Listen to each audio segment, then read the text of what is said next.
이제 4장 안에서 본 법당. 자, 182쪽 보시면요. 부처님은 손으로 사인을 보낸다. 사실 이 책을 쓸 때 제일 먼저 썼던 항목이 사실은 이 항목이었습니다. 모든 부처님은 비슷한 형상으로 생기셨잖아요. 그래서 이제 가장 이제 요즘 들어서 문제가 되는 게 부처님 이름 앞에다가 이렇게 부처님 불상 앞에다가 이름표 다는 거. 그래서 그거는 사실은 맞는 건 아닙니다. 그래서 어른은 이름표를 다는 게 아니에요. 그러니까 학교에서도 선생님은 이름표를 다는 게 아니고 학생들은 이름표를 다는 거고, 그 다음에 조정에서도 풍계석에 쓰면 신하들은 쓰는 그런 풍계석에 쓰는 거고, 그 다음에 지조는 그러니까는 임금은 그냥 딱 있는 거지. 어른이 이름표를 단다는 건 사실은 굉장히 좀 문제가 있는 거죠. 그래서 이름표를 그렇게 붙이는 것은 올바르지 않습니다. 그러니까 이름표라고 하는 게 이제 좌불 이렇게 있으면 이 앞에다 이렇게 팻말같이 이렇게 해서 요즘 만들잖아요. 삼각형으로 만들기도 하고 그런 것들은 올바르지 않습니다. 그래서 제가 뭐라고 얘기하는 거냐면 이름표 붙이는 사람들은 다 아랫사람인 거예요. 윗사람이 아닙니다. 그러면 예배하는 사람이나 스님들보다 부처님이 밑에가 되는 거예요. 그건 있을 수도 없는 비상식적인 행동이고, 신도들의 편의를 위해서, 그 다음에 좀 더 이렇게 불교 포교를 위해서 한다면, 한쪽에 약간 투시처럼 이렇게 해서 이렇게 눕기 딴다 그러는데, 이렇게 형태를 따서, 그러니까 부처님이 이렇게 세 분이 계시면, 이 옆에다가 이렇게 해서 따로 하나를 만들어서 이렇게 형태 놓고 여기다 이렇게 써서 내용을 쓸 수 있도록 아크릴로 하나 만들면 그럼 간단하게 끝납니다. 근데 이 앞에다가 이렇게 예배 존상 앞에다가 이름을 넣는다는 거는 굉장히 비상식적인데 요즘 의외로 저런 일들이 굉장히 많습니다. 그래서 우려할 정도 수준? 누가 또 몇 명 하니까 또 따라해요. 저게 그렇게 할 수 있는 상황들은 아닙니다. 그거는 예배 대상으로서 여기지를 않는 거예요. 무슨 박물관 같은 상황으로 보는 거죠. 박물관과 예배 존상의 가장 큰 차이점 중에 하나는, 개인적으로는 제가 박물관을 별로 안 좋아하거든요. 이렇게 부처님 이렇게 모신 이런 쪽 박물관들이 있잖아요. 그러니까 성보박물관을 얘기하는 게 아니고 공시박물관은 다 마찬가지예요. 그래서 불교 전시실 쪽을 별로 안 좋아하는데 어떤 일들이 벌어지냐면 대부분 박물관은 관람자 시선으로 이렇게 보도록 되어 있습니다. 유물이 이렇게 배치된다고. 이 정도 높이에서 배치가 됩니다. 그러면 딱 이제 낮춰보게 돼 있는 거예요. 근데 원래 존상은 이렇게 보도록 되어 있죠. 우리가 부처님 이렇게 법당에서 딱 보면 이렇게 보도록 되어 있는 거죠. 그렇지 않아요? 그래서 이걸 이렇게 낮춰보면 이제 꼭지부터 보는 거예요. 불상이 이렇게 모셔져 있으면 아주 큰 불상이 아닌 이상은 그냥 꼭지부터 이렇게 다 보는 거예요. 이렇게 보는 거 아닙니다. 그거는 존중하는 마음 자체가 없는 거고, 또 불상이 제작될 때 이렇게 보는 각도에서 만들어져 있어요. 그래서 이렇게 봐야 얼짱 각도입니다. 그러니까 이게 탱화같이 불화같이 이렇게 평면적인 거는 얼짱 각도가 따로 없어요. 근데 입체는 모두 다 얼짱 각도라는 게 존재합니다. 그래서 이렇게 보도록 제작이 된 거를 이렇게 보잖아요. 그러면 상호가 이상해집니다. 상호가 이상해집니다. 실제로 석굴암 부처님 같은 경우는 정면에서 우리가 이렇게 보잖아요. 우리가 하늘을 날아가지고 석굴암 부처님 앞에서 이렇게 보잖아요. 그럼 석굴암 부처님 눈이 올라가 있습니다. 이렇게 올라가 있습니다. 째져 있고 코는 짧습니다. 굉장히. 그런데 왜 그렇게 만들었느냐? 석굴암 부처님이 굉장히 크거든요. 그래서 올려다 봤을 때 눈이 약간 처져 보이게 되거든요. 밑에서 이렇게 올려다보면 위에 있는 존상은 약간 이렇게 처져 보여요. 그래서 반드시 이렇게 만들어 놓잖아요. 저같이 그냥 보통 사람처럼 반드시 만들어 놓으면 이렇게 약간 귀염상이 됩니다. 그래서 그걸 고려해서 일부러 이렇게 올려놓은 겁니다.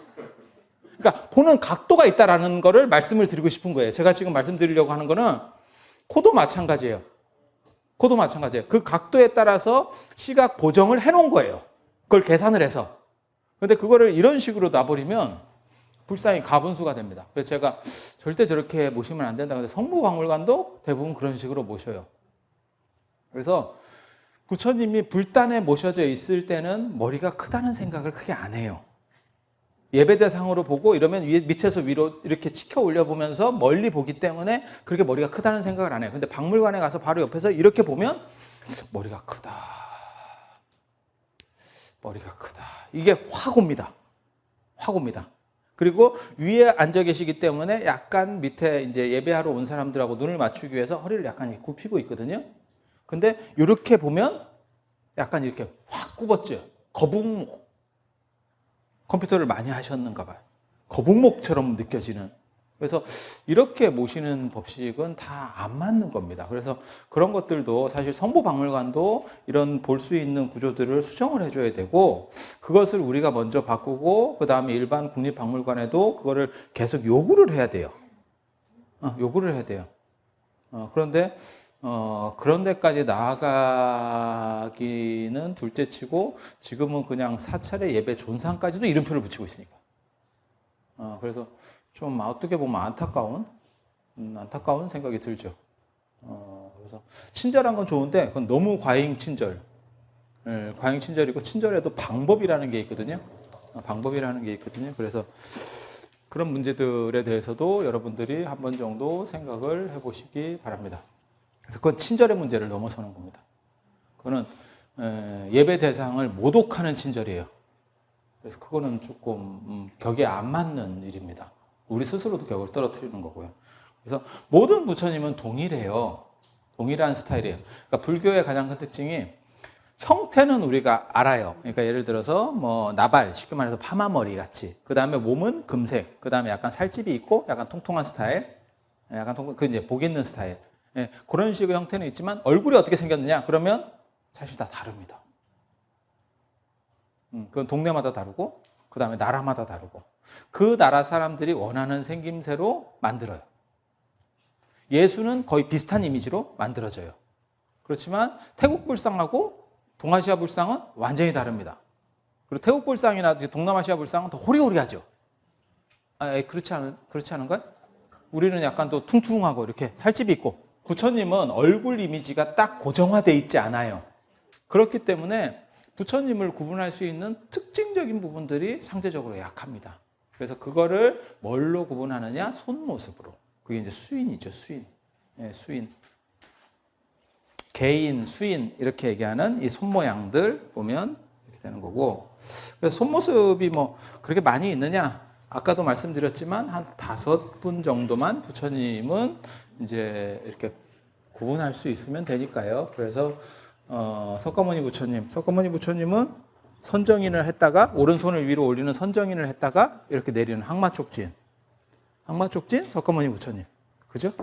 이렇게 항마촉진. 그 다음에 비로자나 부처님 같은 경우는 직권인 이렇게 해서 이렇게. 이게 옛날식 직권인이고요. 그 다음에 이렇게 잡는 게 이제 조금 중국식, 그 다음에 좀 밀교에서 변형된 직권인입니다. 그리고 이런 식 직권인을 이제 더 변형시킨 게 마곡사 같은 경우 이렇게 하고 있는 거 아세요?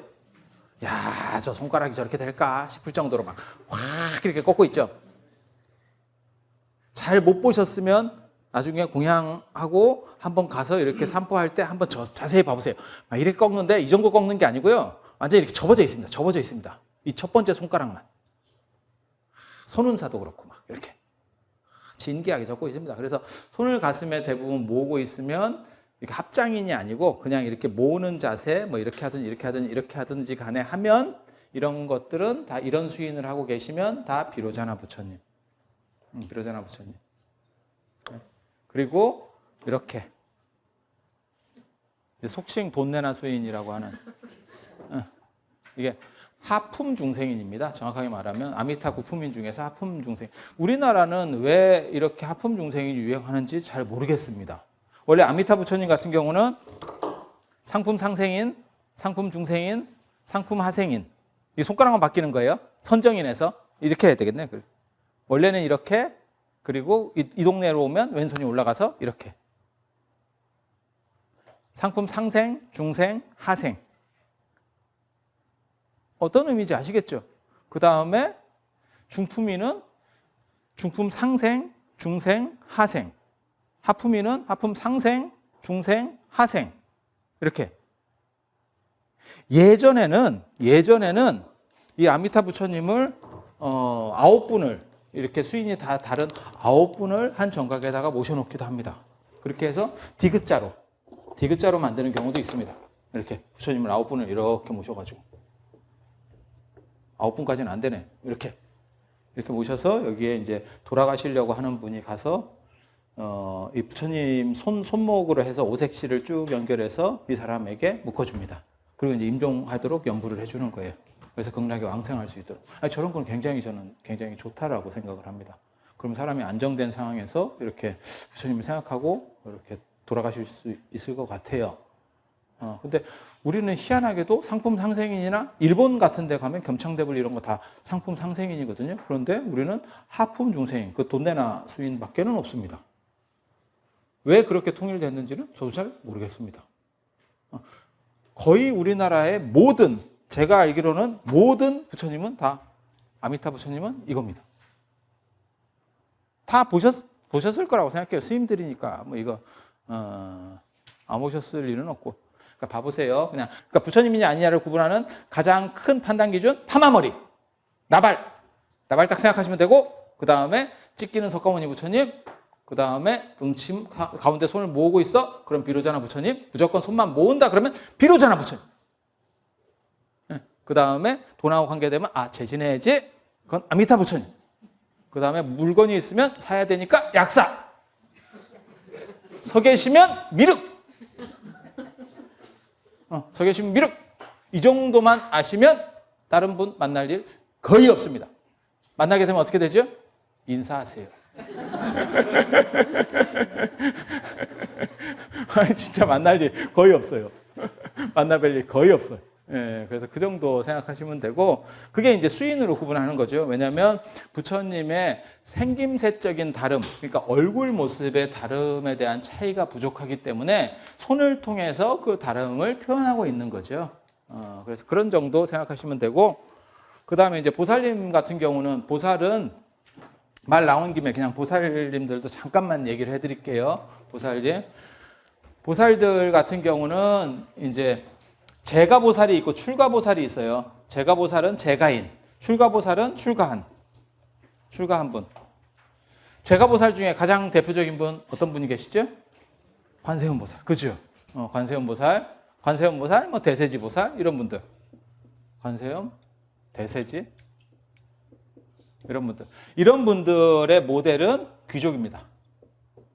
그래서 왕관을 쓰고 이제 이렇게 화려하게 나타나는 거예요. 모든 장신구를 다 하고. 부처님은 수행자 모습이기 때문에 가사 이런 옷 주름 가지고 화려한 것처럼 하고 있지만 실제로 벗으면 아무것도 없고 그냥 알몸이 나오는 게 부처님. 수행자니까 장신구를 착용할 수 없으니까. 보살들은 화려한 장신구, 여기도 하고 막 위에도 하고 막 목걸이 양쪽에다가 발 위에는 발목 꼬리에 해서 막 발에 늘어뜨리고 막 난리가 납니다. 왜? 더운 지역 사람들은, 추운 지역의 농경민들은 이렇게 품 큰 옷으로다가 가오를 잡아요. 그러니까 장신구를 해도 보이질 않습니다. 더운 지역 사람들은 약간 노출하면서 장신구로다가 조집니다. 내가 이렇게 잘 나가는 사람이야, 이렇게. 추운 지역은 이 옷으로 가오를 잡고 이 옷을 비싼 걸 씁니다. 비단옷 같은 거. 그러니까 옷을 가지고 가격으로 이거를 가지고 내가 얼마나 잘 나가는 사람인지를 얘기를 하는 거고, 더운 지역 문화에서는 옷을 노출을 해야 되는, 이런 걸 못 입잖아요. 이렇게 옷으로다가 이런 옷을 입을 수는 없겠죠. 더운 지역 사람들이 어떻게 이렇게 치렁치렁하고 이런 걸 입겠어요. 그러니까 걔네들은 노출식으로다가 하게 되고, 노출하게 되면 거기에 이제 장신구로다가 내가 얼마나 능력 있고 대단한 사람인지 알아? 라고 얘기를 하는 거죠. 그래서 그런 귀족 스타일의 모습을 보이고 있는 것이 제가보살의 기본적인 특징. 그 다음에 출가보살 같은 경우는 대표적인 분이 어떤 분이 계시죠? 지장보살. 그 다음에 또 문수보살. 그래서 지장보살님 같은 경우는 아시잖아요. 출가보살인지. 어떻게 할까요? 미륵보살도 있네. 미륵보살도. 미륵이 불로 나올 때는 모르지만 보살로 나올 때는 저 출가보살. 지장보살님 같은 경우는 빡이잖아요. 우리랑 헤어스타일 똑같잖아요. 그죠? 그리고 석장. 이게 예전에는 이런 지팡이. 그 석장이 이제 짐승들 같은 경우 이렇게 물리치려고 쓰는 이런 호신용도 있고, 그 다음에 예전에는 짧은 석장도 있었어요. 우리나라에는 그게 없어졌는데 목탁, 요령, 석장을 흔들면서 연구를 했습니다. 그래서 삼국유사나 이런 데 보면 석장이 뭐 이렇게 시간을 알려줬다, 뭐 움직이면서 뭘 했다, 이런 기록들이 나오는데 그게 다 짧은 석장이에요. 석장을 흔드는 거예요. 지금 우리는 목탁, 요령밖에 없잖아요. 석장이 있어요, 석장이. 그런 게 있거든요. 그래서 이 지장보살님은 뭐 다 아시다시피 출가보살, 그 다음에 문수보살 같은 경우가 문수살이 법왕자보살이라고 하죠. 들어보셨어요? 법왕자가 뭐냐면 법왕의 자식이라는 뜻이거든요. 법왕의 자식. 법왕은 부처님. 부처님의 자식은 누구예요? 출가 사문들. 우리예요, 우리. 예, 그래서 문수보살도 출가보살입니다. 근데 저게 이제 아들 자자 쓰고 저렇게 하니까 좀 어린가 싶어가지고 자꾸 동자로 자꾸 동자로 나타나. 그래서 문수보살만 자꾸 동자로 나와요. 문수동자 뭐 이런 거 있잖아요, 그죠? 그러더니 이제 그 문수동자가 이제 어떤 때는 알바해가지고 500년 전에 때밀이의 시조로 상원사에서 이렇게 해서 문수보살님이 그 세조가 왔을 때 이렇게 딱 밀다가 그때 유명한 게 있잖아요. 문수보살님이 다 밀고 돌아. 그렇게 해서 낫게 해줬다는 그런 얘기 다 한 번씩 들어보셨잖아요. 그래서 문수보살, 미륵보살 같은 경우도 이게 수행자, 부처님 당시에 진짜 계셨던 분이잖아요. 그래서 바라나시 가면, 인도의 바라나시 가보셨어요? 거기 가면 다메크스투파 이렇게 있잖아요. 다메크스투파. 그게 최초 오비구한테 설법한 탑이 아닙니다.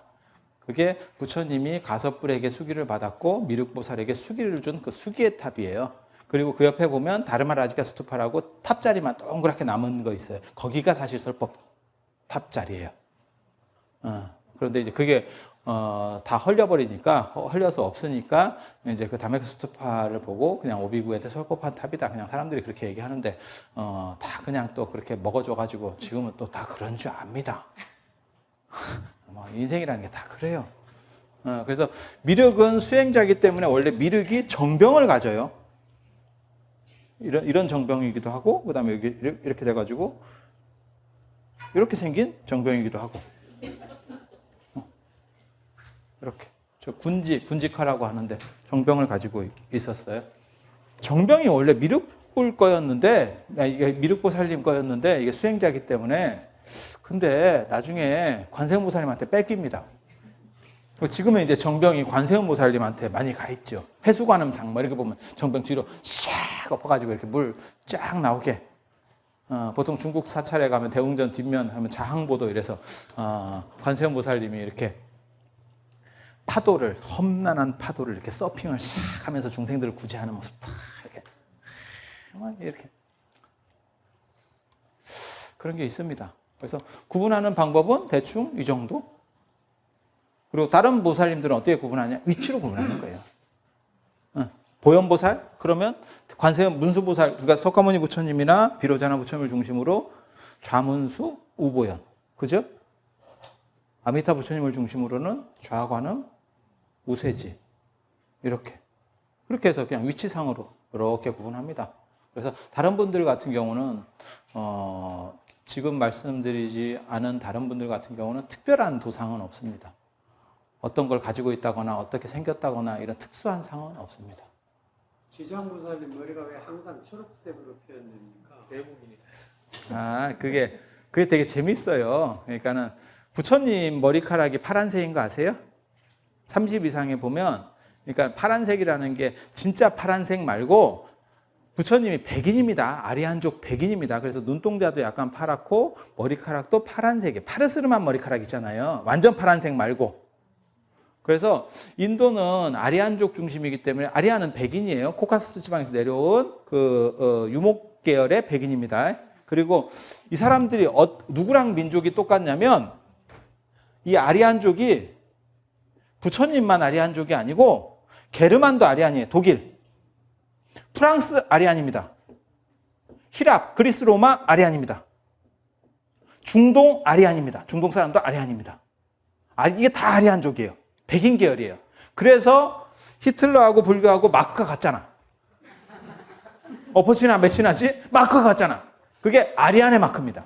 정확하게 말하면 불교 마크도 아니고 히틀러 마크도 아니고 아리안의 마크예요. 그리고 히틀러가 계속해서 추구했던 것 중에 하나가 뭐냐면 아리안의 영광을 이라고 하는 거고, 아리안족이 가장 위대한 민족이고 거지 같은 민족이 있다는 거예요. 그 셈족, 이스라엘 놈들, 유대족.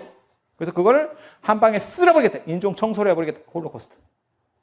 그리고 아리안족, 순수 아리안족의 혈통을 찾겠다. 겨울우기 25시. 그런 영화 같은 데 보면 그게 나오는 거예요. 그래서 이 양반들이, 이 어른들이 이렇게 파르스름한 머리예요. 그래서 눈 푸른 납자에게 묻습니다. 뭐 이런 것들 있잖아요. 눈 푸르다는 게 이렇게 뭐 너무 총명총명해서 눈이 파랗다 이런 의미가 아니고 진짜 파란. 우리도 할 수 있어. 칼날에 느끼면 돼, 요즘은. 그냥 오버한 거예요. 이쁘게 봐주세요. 그렇게 해서 파르스름한 머리카락인 거예요. 그렇게 해서 실제로 부처님 불상을, 여러 부처님을 자세히 봐보세요. 그럼 검은색으로 부처님 머리는 대부분 표현되어 있지만 수염은 파란색으로 표현되어 있습니다. 근데 채모색은 원래 같은 거예요. 수염색하고 머리색이 다르게 날 수는 없습니다, 인간이. 네. 수염은 파랗다니까 대부분. 그리고 조금 더 자세히 보시면요, 실제로 탱화나 이런 데서는 파랗게 머리가 되어 있는 부처님도 여러 이렇게 있습니다. 우리나라에도 많이 있습니다. 제법 많이 있습니다. 근데 여러분들이 제 얘기를 듣기 전에는 그냥 눈으로 지나치기 때문에 정확하게 판단이 안 되는 거예요. 근데 이 얘기를 듣고 나서 나중에 계속 부처님 머리만 이제 보일 거예요. 이렇게 보면 파란 부처님도 계시네? 파란 부처님 계시네? 이렇게 되는 거예요. 그래서 지장보살님 같은 경우도 파란 머리라고 생각한 거예요. 근데 조금 엽기적인 거는 삭발하면 머리카락이 파랗다고 해서 바닥이 파랗지는 않잖아. 그런데도 불구하고 그냥 파랗게 칠을 해버린 거예요. 그래서 파란, 이렇게 지장보살이 삭발했다라고 하고, 그 다음에 뭐 두건을 착용했다, 뭐 이런 식 나오는 거는 지장보살 16경에. 16경. 그리고 우리나라 지장보살로 제일 이제 명품, 그 다음에 잘 이렇게 조성된 부처님 같은 경우가 선운사 도소람 지장보살님. 가보셨습니까? 거기 보면 여기 이렇게 법륜 같은 걸 들고 계시죠? 그게 십륜경에 근거해서. 십륜이라고 하는 윤을 가지고 있다고. 윤, 차크라. 그래서 그렇게 된 겁니다. 그래서 머리를 파랗게 색을 칠하는 것이 꼭 맞지는 않지만 인도에서의 그러한 상징성들을 가지고 우리는 파랗게 칠해서 보통 지장보살님 같은 경우 두상이 이렇게 있으면 이렇게 한번 좀 진하게 칠하고 여기는 약간 연하게 칠하고 뭐 이렇게 해서 두 겹으로 이렇게 칠하는 경우들이 상당히 많죠. 그리고 이제 두건을 쓰는 모습으로 나오는 경우도 있고, 두건은 뭐에 해당한다고 보시면 되냐면 중동의 왕자들 이렇게 두건 쓰는 거 있죠. 중동 귀족들 이렇게 하면 흰색 이렇게 천 딱 해가지고 이렇게 동그라미 이렇게 해서 딱 링 꽂고, 그런 두건 생각하시면 돼요. 더운 지역 문화입니다. 지장보살 신앙이 확립되는 데가 중앙아시아 호탄 쪽이에요. 인도에서부터 시작됐지만 지장보살 신앙이 확립되는 거는 중앙아시아 호탄 쪽이에요. 그러다 보니까 그런 더운 지역 문화 배경에서 나오는 양상들이 차입이 되는 거예요. 그 다음 184쪽 보세요. 삼세불, 삼신불, 삼존불 이런 부처님들은 많이 이제 모셔져 있으니까 기본적으로 알아두실 필요는 있습니다. 그래서 삼세불이라고 하는 거는 시간적으로 연등 부처님, 석가모니 부처님, 미륵 부처님. 연등 부처님이 석가모니 부처님의 사실 바로 앞에 선배는 가섭불입니다. 그런 거 들어보셨죠? 과거 7불. 그래서 비바시불, 시기불, 비사불, 구르손불, 구나모니불, 가섭불, 석가모니불. 그죠? 그래서 바로 앞에 선배는 가섭 부처님인데, 왜 연등 부처님이 자꾸 이렇게 등장을 하냐면, 연등 부처님 때 석가모니 부처님이 당신은 이제 반드시 부처가 될 거예요 라고 하는 굳은 확약을 받게 되는 거예요. 그러니까 그때 결정성이라는 걸 받아요. 그래서 석보상절이나 이런 데서도 나오잖아요. 그죠? 우리 교과서에서 봤었잖아요. 그래서 연등 부처님. 그래서 연등 부처님을 중심으로 시간적으로 과거 연등 부처님, 현재 석가모니 부처님, 미륵 부처님 이러면 삼세불이라고 하는 거고, 삼신불은 비로자나 부처님, 석가모니 부처님, 노사나 부처님. 법신, 비로자나 부처님, 보신, 노사나 부처님, 화신, 석가모니 부처님. 이렇게. 삼신불. 그 다음에 삼존불이라고 안 하고 삼계불이라고 하는데, 이거는 공간적으로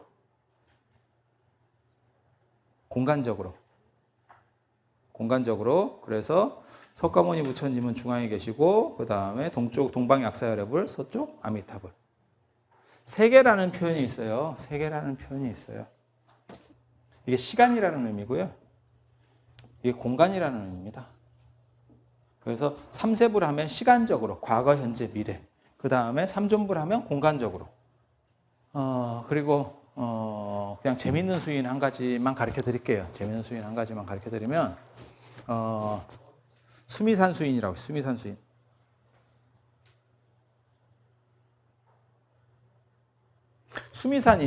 수미산이 그거 아세요? 혹시? 수미산이 가운데가 이렇게 큰 산이 있고 그 주변으로 원래 수미산 주변으로 이게 이제 맨 산정이라고 생각하면 여기에 이렇게 4개의 이렇게 조그만 산들이 더 있어요. 수미산 맨 꼭대기에서 이렇게 나타나는 수미산이 이렇게 있으면 여기에 4개가 이렇게 첨성대가 생겼으면 여기 귓꽃이 이렇게 솟아서 원래 4개가 더 있어요. 산 형태를 보면. 그래서 앙코르와트 아시죠? 그러면 옥수수 같은 게 가운데 큰 거 하나 있고 4개가 탁탁탁탁 이렇게 돼 있거든요. 그게 수미산이에요. 수미산 디자인입니다. 그리고 뭐 부탄이라든지 뭐 네팔이라든지 가보면 대부분 그런 식 디자인으로 되어 있습니다. 가운데 큰 사원이 있고 4개가 이렇게 딱 배치 정방형으로 요새처럼 돼서 여기에 4개가 솟아 있고 가운데 큰 거 하나 이렇게.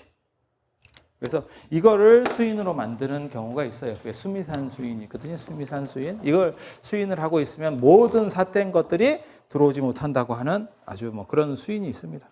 이렇게 가운데 수미산과 4개의 산.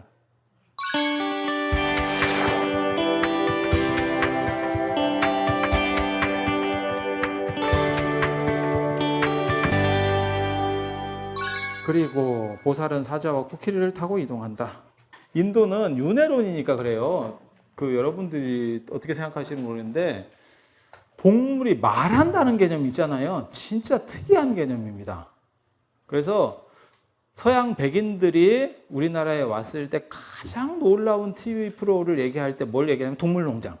동물농장 보면 이게 동물한테 더빙을 해주잖아요. 그래서 이게 굉장히 그럴듯하게 말을 합니다. 근데 듣고 보면 그런 것 같기도 하고 동물 표정이나 이런 걸 보면 그런 것 같기도 하고 막 이래요. 그런데 왜 서양 사람들이 그걸 굉장히 특이하게 보는 거냐면 유목문화는 동물을 잡아먹어야 되기 때문에 동물의 영혼이 있다고 생각하면 계속 죄스러워져요. 그래서 동물에는 영혼이 없습니다. 불교는 식물을 먹는 쪽의 문화이기 때문에 식물에는 영혼이 없다고 봅니다. 그러니까 어디까지 영혼이 있느냐가 어떤 걸 주식으로 삼느냐하고 관련이 돼요. 어떤 걸 주식으로 삼느냐. 자인화교는 식물에도 영혼이 있다라고 봐요. 그래서 걔네는 뿌리 채소는 먹지 않습니다. 무를 먹으면 무청만 먹습니다. 이해됩니까? 예, 그렇게 가는 거예요. 그래서 문화들이 달라요. 예, 문화들이 달라요. 그래서 동물이 말한다고 하는 개념은 윤회하기 때문에 동물도 지금은 상태가 안 좋지만 걔도 본질적으로는 인간과 별 차이가 없다라고 보는 겁니다. 지금은 제가 동물 껍질을 뒤지고 쓰고 있지만 본질은 얘도 사람이 될 수도 있는 거고 내가 동물이 될 수도 있는 거라고 보는 거예요. 그래서 모든 동물이 말하는 뉘앙스가 나오는 거, 그런 구조로 나오는 거는 전부 인도 문화입니다. 그래서 자타카도 그렇고 본생담도 그렇고 그 다음에 이소부화에서 동물들 다 얘기하죠. 인도 겁니다. 인도 겁니다. 황금알을 낳는 거위 얘기 있잖아요. 그 부처님 전생담에도 나옵니다. 거의 비슷하게 나옵니다. 단 황금 알을 낳는 게 아니고 황금 기체 거위로 나옵니다. 황금 기체 거위. 그래서 그 사람이 기치를 하나씩 이렇게 떨어뜨려주고 갔는데 그 사람이 잡아가지고 기스를 싹 뽑았더니 흰 기치 나왔더라. 그렇게 본생담에는 그렇게 나옵니다. 거의 비슷한 스토리예요. 그래서 이소부화도 인도께 넘어간 겁니다. 그래서 동물하고 가까운 이런 문화가 있습니다. 그래서 동물을 타고 다닌다 라고 하는 게 힌두교에서부터 있습니다. 힌두교에서. 그래서 제석천은 6개의 어금니를 가진 흰 코끼리를 타고 다니고 비슈누 신 같은 경우는 금시조, 우리식으로 말하면 금시조, 가루다라고 하는 맹금류입니다. 독수리나 매 같은 그래서 용을 잡아먹는다는, 거기서 용이라고 하는 거는 킹코브라고요. 킹코브라를 이제 잡아먹는 그런 가루다를 타고 다니고, 그 다음에 브라흐만 같은 경우는 밤사라고 하는 백조를 타고 다닙니다. 백조를 타고 다니고, 뭐 그렇게 이게 신들도 어떤 탈 것이 있어요. 탈 것이 있어요. 탈 것이 있어요. 그리고 제석천 같은 경우는 어떤 군왕, 군주를 모델로 해서 이렇게 디자인되는 경우들이 많거든요. 주변 배석이. 그래서 이제 흰 코끼리. 예전에 인도에서의 임금들은 다 큰 코끼리들을 타고 다녔습니다. 큰 코끼리 위에다가 평상같이 이렇게 만들어서 그 위에 이제 올라가서 타는 그런 구조로 되어 있었습니다. 그래서 군왕의 권위, 그 다음에 제왕의 어떤 상징으로서의 코끼리라고 하는 게 있고, 부처님 같은 경우는 아시다시피 태자 출신이니까 그 꿈도 흰 코끼리, 유가백상 그런 걸 이제 꾸게 되는 거고, 보현보살 같은 경우는 내나 타는 게 흰 코끼리죠, 그죠? 유가백상. 그다음 문수보살 같은 경우는 푸른 사자. 그래서 이제 인도적인 문화들이 불교 안에도 그대로 존재하고 있다는 것을 알 수 있는. 그래서 그렇게 생각하시면 되고, 그 다음에 킹코브라도 약간 들어와 있죠. 그래서 부처님께서 깨달음을 얻고 나서 무찰린다 용왕이 뭐 이렇게 머리를 덮어줬다. 부처님 유적지 부다가야 가시면 그래서 무찰린다 연못이라고 하는 게 있죠, 그죠? 거기 이제 원래는 그게 거기 상을 보면 킹코브라가 이렇게 좌대 비슷하게 이렇게 나타나 있잖아요. 가보시면 어떤 구조로 되어 있냐면 뱀이 이렇게 또아리를 틀고 그 다음에 머리를 이렇게 해서 킹코브라 같은 경우가 이렇게 납작하게 변신시킬 수 있잖아요. 그래서 부처님이 이렇게 명상하시는 모습으로, 그죠? 이런 식으로 되어 있지만 실제로 기록에 보면 뱀이 몸을 감아주는 거예요. 몸 전체를 감아주는 거예요. 이유는 뭐냐면 그때 비가 와서 체온이 떨어지는 거예요. 그래서 그걸 막아주기 위해서 뱀이 몸을 전체를 감아서 부처님의 체온을 보호해줬다. 사실은 그런 쪽 기록입니다. 그래서 약간 달라요. 근데 뱀이 몸을 감은 걸로 표현하기는 조금 그러니까 이제 뱀 위에 앉아 있는. 근데 뱀 위에 앉아 있으면 뱀은 편할까? 늘상 저는 사실 그런 생각 많이 해요. 그래서 진짜 그럴까? 어저께도 제가 그런 말씀 드렸었잖아요. 동자신이 어깨 위에 앉아 있다. 앉아 있는 동자신은 편할까? 방금도 백조를 타고 다닌다. 백조 타고 다니면 편할까? 그냥 걸어 다니는 게 낫지 않을까? 근데 예전에 왜 신이 새를 탄다는 생각을 했을까? 아까 가루다, 뭐 백조, 그 다음에 뭐 신선도 어저께 푸른 학 탄다. 왜 새를 탄다고 생각을 했을까요? 새를 탄다는 것도 좀 웃기잖아요. 그냥 나르면 되는 거 아니에요? 땀 흘리면 안 된다고. 아니, 나르는 게 땀을 흘리고 자시고 할 거는 없잖아요. 슈퍼맨이 막 힘들게 막 날리면서 이러면서 USB 부천기 USB 선풍기 같은 거 막 틀면서 이렇게 나르진 않겠죠. 사실은 왜 그런 식으로 되는 거냐면요. 그냥 나른다라는 개념이 지금 우리에게는 머릿속에 존재해요. 근데 옛날 사람들은 그 생각까지 못 합니다. 지구로 얘기하면 지금은 우리가 지구를 동그랗다고 생각하잖아요. 그 원형적 사고에서는 그 위로 올라가면 평평하다는 사고가 있는 거죠. 그래서 언젠가는 가면 떨어진다. 멀리 가면 떨어진다. 이런 생각을 하는 거잖아요. 그래서 예전에는 천당과 지옥도 땅하고 연결된다라는 구조가 있어요. 지옥이 땅 끝에 있다는 거 아세요, 혹시? 기원 전후가 되면 땅 속으로 들어가요. 지옥이 땅 속으로 들어가고 그 전에는 땅 끝에 있었어요. 인도 우주론에서 보면 이 세계의 땅끝 맨 바깥쪽에 뭐가 있냐면 천리산이 있습니다. 천리산. 그래서 우리가 연불 할 때 천리산간 오무간지옥, 일일이라 만사만생, 그죠? 오무간지옥이, 무간지옥이 5가지 성격이 있거든요. 다섯 개가 있다는 게 아니고 무간지옥에 5가지의 성격이 있습니다. 그래서 한꺼번에 쉽게 말해서 크기가 제한되지 않는다. 그러니까 무간지옥만큼 몸이 크기가 늘어나가지고 고통을 받고, 그 다음에 무간지옥에만 쉬는 시간이 없습니다. 그래서 시무간, 뭐 공간무간, 뭐 이런 식으로 해서 5가지 성격이 있다는 거예요. 그래서 맨 처음에는 사실 구산파래라고 그래서 이게 수미산을 중심으로 불교 우주론을 보면 이렇게 쫙 이렇게 산들이 9개가 있거든요. 그 맨 마지막이 철위산이에요. 여기에 지옥이 있었어요. 그런데 기원 전후쯤 되면 지옥이 요 밑으로 내려갑니다. 땅 밑으로, 땅 속으로. 왜? 이제 많이 다녀보니까 상인들이나 이런 사람들이 다녀보니까 없지. 찾을 수 없지. 이소부화 같은데 이런 거 안 그러면 옛날 동화 같은데 보면 어디에 가면 에덴 동산도 마찬가지예요. 이게 다 연장선상에 있는 거예요. 그리고 어디에 가면 신선들도 마찬가지잖아요. 이 세계 속에 어딘가에 이렇게 딱 어디 살짝만 가면 그 너머에 있는 거잖아요. 모든 오래된 이러한 사유구조에서는 하늘 위에 인간이 산다라는 생각을 못 해요. 땅 속에도 숨 막히는데 어떻게 살아? 이렇게. 그래서 그런 사고들이 나오려면 한참 뒤에 나오는 겁니다. 그래서 이런 게 신화의 원형 같은 거 구분할 때 인간들이 어떻게 머리를 썼는지를 알 수 있는.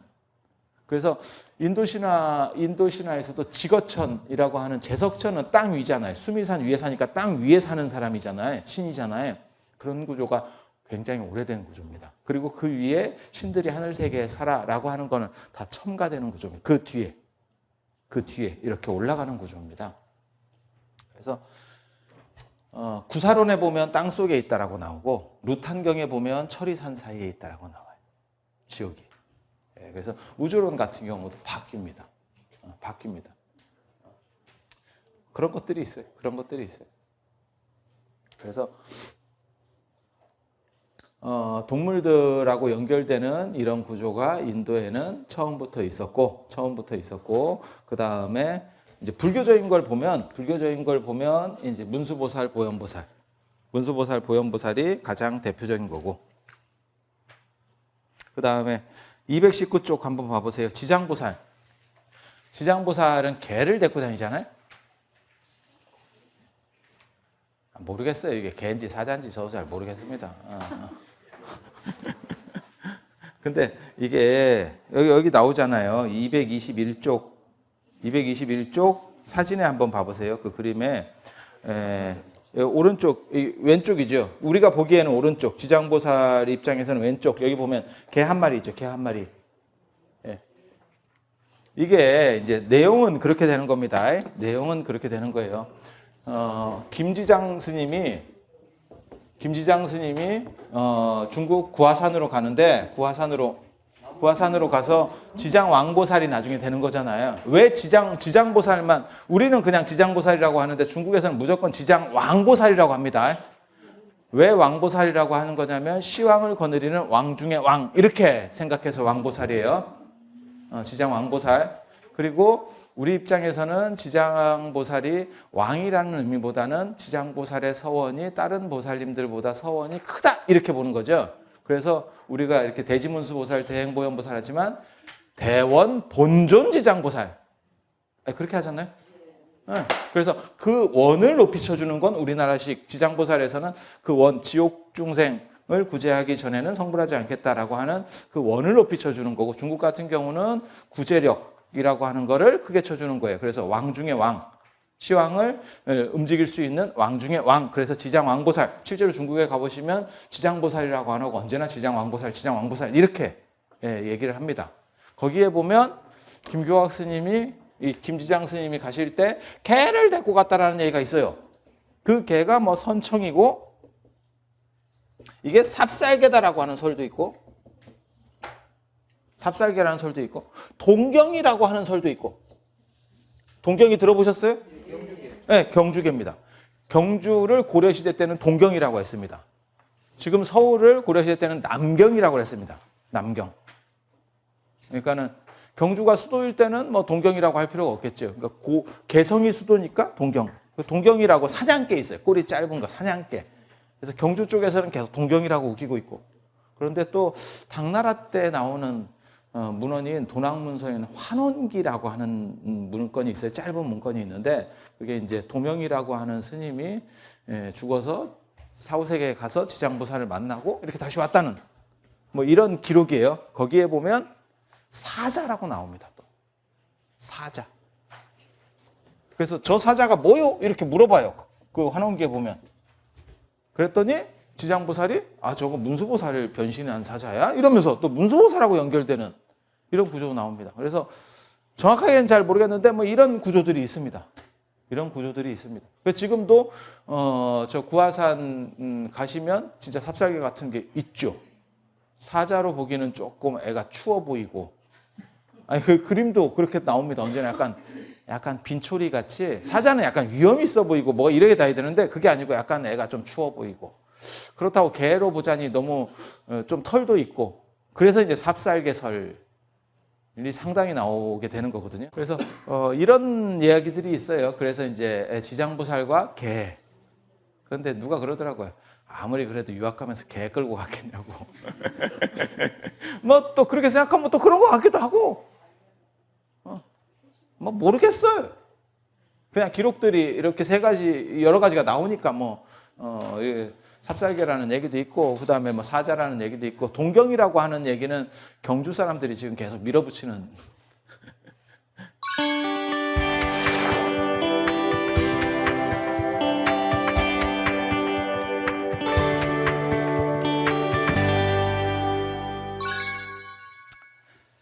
그런 정도 생각하시면 되고, 230쪽 또 한번 봐보세요. 불보살도 시대에 따라 유행이 있었다. 내일 또 이어서 할 수 있도록 그렇게 하겠습니다. 늦은 시간까지 들어주시느라고 감사합니다. 자, 고맙습니다.